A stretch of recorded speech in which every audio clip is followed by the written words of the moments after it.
Hi, my name is Stuart Ozer, and this is Lab 1 Constant Velocity for Physics 2211. The purpose of this lab is to understand and analyze constant velocity motion.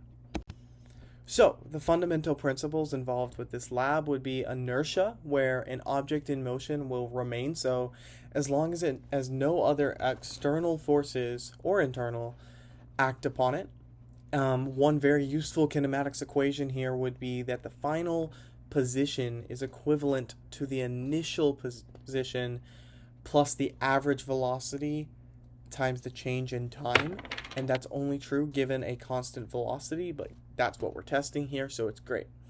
My two models are the glow script code that will come up momentarily, and this video is my physical model, the video I used to test. So I rolled a battery down a ramp, and then I started the tracker as soon as I exited the ramp and ended off the page.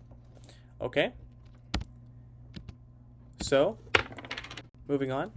The system versus the surroundings. The system here is the rolling object, the battery. And the surroundings here are the Earth, which the Earth is actually exerting gravity on the battery.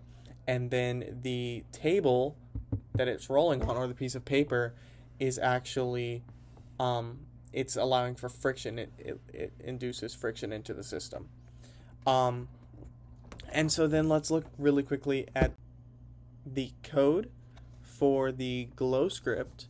And here we can see we have the initial condition of the position, and that is based on the y-intercept that came from the tracker software and what it determined the y-intercept of its line from the initial 2 points was. And also we have in the while loop, we are only changing the position given that we have a constant velocity, and we are changing that position by the slope of our line, of our tracker line, the original 2 points, not the rest of the line, times 0.05, as we used a step size, seconds, of 0.05. So every 0.05 seconds, it updates, and we can see that in the initial conditions as well. Right under them, we have delta t, so that's a change in time is 0.05 seconds. That's each time step. And so, after that, we can move on to the procedures of the lab. So the first thing was to roll and then record the object as it rolled. And then I imported and analyzed that in the tracker software. And then from that, I determined the initial slope between the first 2 points, not the whole line, and the y-intercept for the tracker graph. And then I imported those into the glow script code. And then I created a graph and I compared the results. And that's what we're just about to look at. And so, here we have the results. And we notice that the two tests were remarkably similar in their results, with the computational model, that's in the orange, having a perfect straight line, and the physical model in the blue having a slightly varied but still very straight line. And so you may be wondering why this line is straight. And that's mainly because constant velocity would imply, being that velocity is the derivative of position, constant velocity means a linear position graph. And so we have a straight linear line for the position graph, especially in the computational model, because that's what would actually produce a constant velocity.